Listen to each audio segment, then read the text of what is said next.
What's up and welcome to another episode of Football Everyday, coming to you live and direct as usual from Studio V here at the Wanatama Shopping Centre. My name's Nelson and joining me today is local R&B singer Liang. In the house, man. Good to see you again. It feels like home. Yeah, good. I'm glad you said that. Yeah. Football Everyday is of course brought to you by Maybank Premier Accounts. I tell you what, it's the Chinese New Year edition. You know, we're back from Chinese New Year celebrations. Bro, how was the Chinese New Year, man? It's been great, man. You know, non-stop eating, non-stop, just having the reunions, and it's just been crazy. I mean, I look forward to times like this when you just get together with family and have a lot of fun.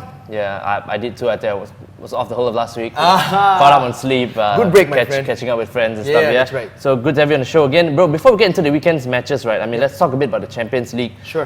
Just this morning, in the last 16, Man United managed to beat AC Milan at the San Siro by 3-2. So we're really happy, of course. Definitely. But bro, I got to ask you, in a competition where away goals count for so much, I mean, Sir Alex has got to be happy to have scored 3 and eventually won the match, right? Yeah, I think so. At the end of the day, you're talking about the San Siro. You know, it's an intimidating venue. You're talking about AC Milan. They've got such a history behind the whole competition. But I always knew it was going to be. I always felt it was going to be a high-scoring game. Because the aging Milan backline.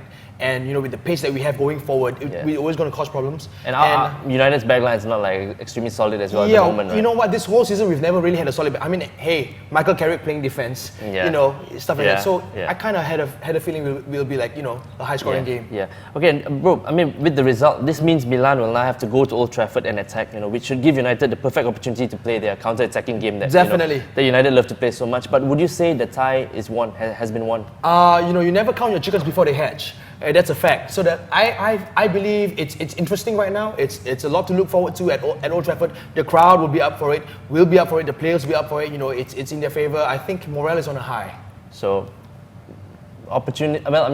Well, we're optimistic, but don't count chickens before the hatch, right? Never. All right. So in another match this morning, Cristiano Ronaldo's new Real Madrid team went down at Lyon by a goal to nil. Bro, this is the third consecutive time Real have lost in Lyon, but it's only one goal. And you think they can turn things around at Bernabeu? I think it's a case study. This is a case study like right here of how money cannot buy success. Yeah. You got like all the players in the world and they're all really top quality players, but they don't seem to gel. Right. And then you go away to Lyon and then you lose 1-0. If you could ask me whether they might make it at home, I've got my doubts. I'm not too sure. They might, but I'm not convicted about the whole thing. It could happen, but I'm swinging more towards maybe not.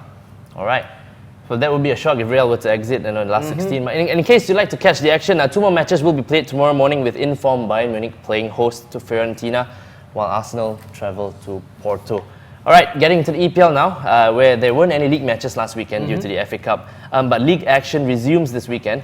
So we'll start with the early kickoff at Goodison Park, where Everton play host to, of course, Man United. Bro, Everton are coming to a bit of form, and will be confident, having beaten leaders Chelsea in their last league game as well. For sure. So you think United are in for a hard time, or will Wayne Rooney's form carry them through? I think it'll be an exciting game. 2 Scottish managers and 2 teams that are on form right now.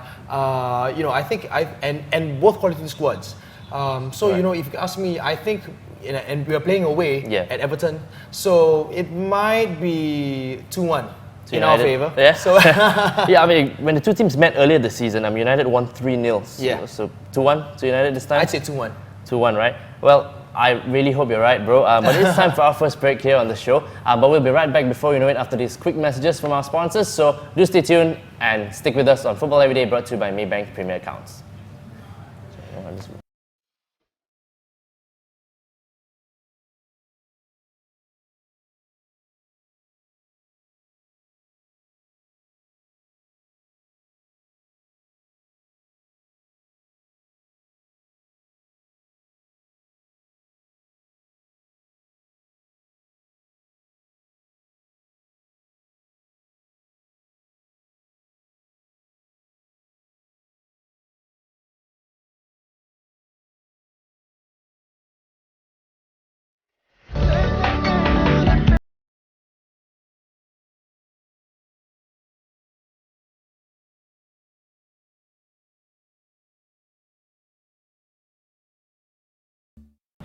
Welcome back to Football Everyday, brought to you by Maybank Premier Accounts. With me, Nelson, and of course, Liang. Moving on with the weekend's tasty fixtures, bro. Arsenal play hosts to struggling Sunderland. Look, regardless of the Champions League result against Porto tomorrow, I'm sure Sunderland at home would be a match Arsene Wenger would expect, and nothing less than 3 points, right? You could say that, but then again, Arsenal's got a very thin squad. So they play midweek on for the Champions League game, and then come back for a Premier League game.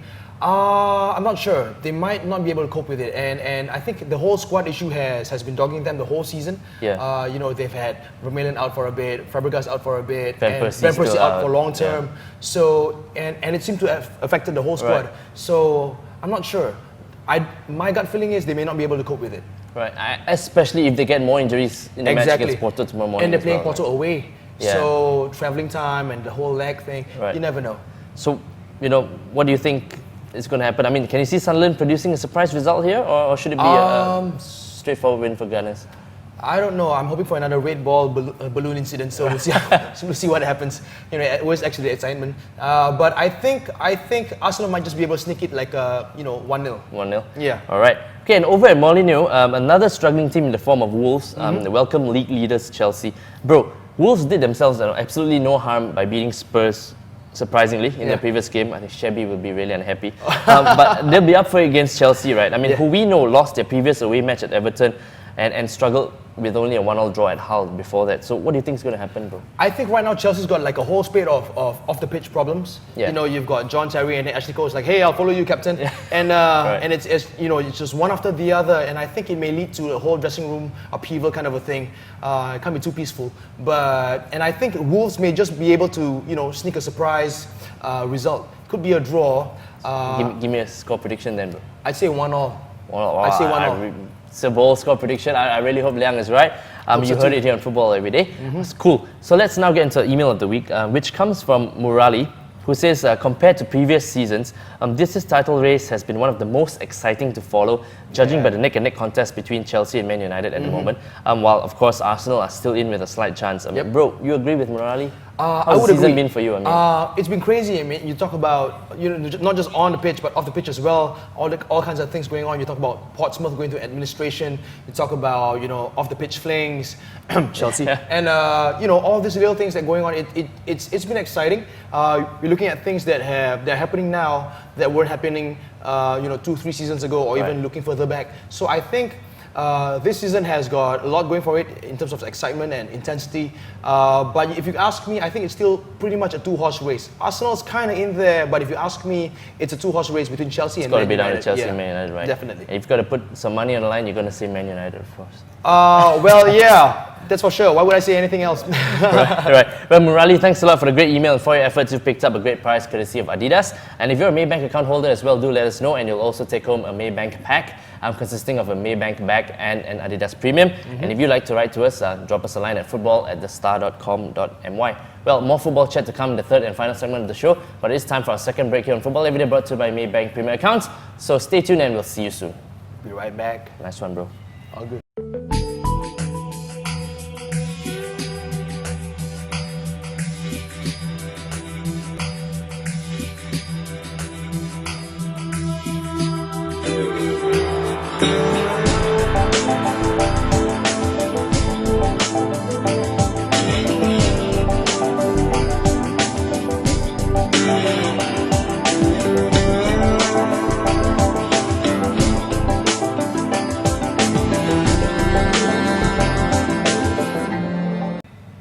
This is Football Every Day, of course, and this is where we look at the weekend's upcoming fixtures. And we're in the final segment of today's show.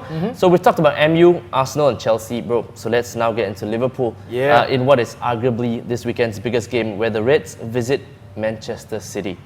Bro, for me so far, I mean, Man City have flattered to deceive, I think, seeing as they'll beat teams like Arsenal and then contrive to draw against the lesser teams like they did this morning in their 1-1 draw at Stoke City. So what are your thoughts on their chances against Liverpool? I think they're another example of how money cannot buy success. There was a lot of hype going into it, and then I think there was a disruption in the continuity because Mark Hughes had to leave. Robinho as well. Robinho as well. So there's a lot of upheaval, and then there's this whole Team Bridge and Team Terry thing going on. So it's a lot of stuff for a football club to take in. But everybody's got their eyes on the money. You spend so much money on so many players, and they're trying to be the next Real Madrid. Not quite happening as well. It's not even happening for Real Madrid as well. So I think I'm not sure. It looks like the fight for fourth place might end up in Liverpool's favour. Right. But I tell you what, Liverpool are just a point behind City in the table at the moment. So, bro, a win for them here, would be quite significant in taking them up to 4th spot above City. Definitely. But can you see the Reds beating City on their own turf? I can see it happening. Yeah. I can see it happening. Yep. Because nobody's looking really solid right now. Right. Not Liverpool. Even Spurs. Not even Spurs. Not Yeah. City, Villa, they're all like kind of Yeah. about there, right? Which kind of adds to the whole excitement thing because you never quite know which way it'll turn. Yeah. So it could go this way, it could go that way. I mean, you talk about Chelsea going to Everton. Some people take it for granted 3 points, Right. and then Saha comes around and scores 2 goals. Yeah. Hard to say, but it's all exciting, and we'll see how it unfolds. Right. So you think there are going to be lots of goals? Give me a score prediction. Man. Liverpool and Man City, I'd say 2-0. 2-0 To Liverpool. Yeah. All right. And over at Villa Park, bro, Burnley faced Aston Villa. Look, still searching for their first away win of the season. I mean, look, after a somewhat great start, unexpected start to the season, Burnley are now 3rd from bottom, bro. Yep. So you think they're capable of ending their winless run away from home against League Cup finalist Villa this weekend? I don't think so, because Villa's got a little bit too much class. Yeah. They've got a great manager, they've got great players. Right. Some bright upcoming England talent as well. Exactly. So I think it'll be a Villa win. Plus they're playing on home turf. Right. Okay, and another interesting game between two top 10 sides sees Fulham play host to Birmingham. Ooh. Bro, have either of these two teams impressed you so far? Birmingham, definitely. They've really gone on a good run. They've got a great manager. He seems to be able to stoke them up and really get the guys going. Hey, let's do this. Yeah. And it shows. He's Scottish as well, man. Exactly. Something about Scottish managers, you never quite know these guys. But they've gone on a great run, taken a lot of points. I don't know. I'm kind of favoring Birmingham for this one. Yeah, so it's home win, away win, or draw. So you're going with a away win. Yep. Wow. Birmingham to win Yeah, bro, this. I mean, speaking a little bit about Fulham, I mean, if McLeish has done a good job Birmingham, I think Roy Hodgson, since he's come in, has kind of brought Fulham up Definitely. to a certain level as well. Roy Hodgson's been around. He's been around. Like he's coached abroad. Yeah, he's Inter coached back Milan home. and Yeah, stuff. and big names at that. So he's in terms of being able to get a team to get going. Right. I think he's the man. He is the man. Right. Okay. So just before we leave, as usual, your Football Everyday fun fact this week is on, surprise, surprise, another cheating Chelsea player in Ashley Cole. Bro, did you know that Cole is actually a distant cousin of American R&B and pop singer Mariah Carey? Now that would surprise me a whole lot. Alright. I mean, bro, we know Mariah has been scoring with number ones, but it seems like Cole is scoring in a different way, eh? Very different way. I kind of like Mariah's scoring system a lot better. But yeah. I mean, we're both going to ask you what you make of, whether it's Tiger Woods, whether it's football players. Bro, is it the money? Is it what they can do with the money? Is it what they can get with the money? I mean, look, you and I, Cheryl Cole's real hot in my opinion. Oh, yeah. I'm sure you'll agree. I mean, Definitely. Look, you've got a wife like that at home and, I just want to stay home. I don't want to go out and work. Yeah. I just want to stay home. So what do you think is in it for the players as well as for these girls? I mean, I don't know. I think the theory goes, because these guys earn a lot of money, to the tune of £100,000 a week. So I think, that kind of money, to that extent, kind of makes you go just a little cuckoo in the head every now and then. So, they think the world's their oyster, just going out to do whatever it is that they like. And it shows, Terry's done it. Cole's done it, and not too long ago you look at Frank Lampard and Rio Ferdinand doing that kind of thing as well. Thierry Henry. So maybe it's the season. You never know. Not just for golf, for football as well. Hey, you never know. Soon it'll be, God knows what. Right, bro. I mean, since we've still got a bit of time, bro, got to ask you, what can your fans look forward to from you in the coming months? Oh, plenty of stuff. And even the coming year as well for 2010. I've just released my new album, of which it is. Congratulations, man. Thank you very much. And of which it is like right here. Here you go. This is your copy right here. Thanks a lot, man. Most Thanks welcome. A lot. Appreciate it. And what a title, man. Rigga dang digga digga. You got it correct. Because a lot of people like Rigga what? Rigga dang digga digga is the title. Right. Rigga dang digga digga. There it is. Right. And it's got great collaborations. I've got a song with Diane Faiza. I've got songs with Juwita Suwito. So it's really exciting. We got a music video shoot with Diane Faiza coming up in April. So stick around for that one. But a whole bunch of stuff. Football is good. Music is good. Life is good. Life is good. All right, bro. Pleasure. It's been as always. Likewise. Glad to have you on the show. Hope to have you back with us real soon. Well, until we see you next week, that's it from us here on Football Everyday, brought to you by Maybank Premier Accounts. Happy Chinese New Year, and we'll see you real soon.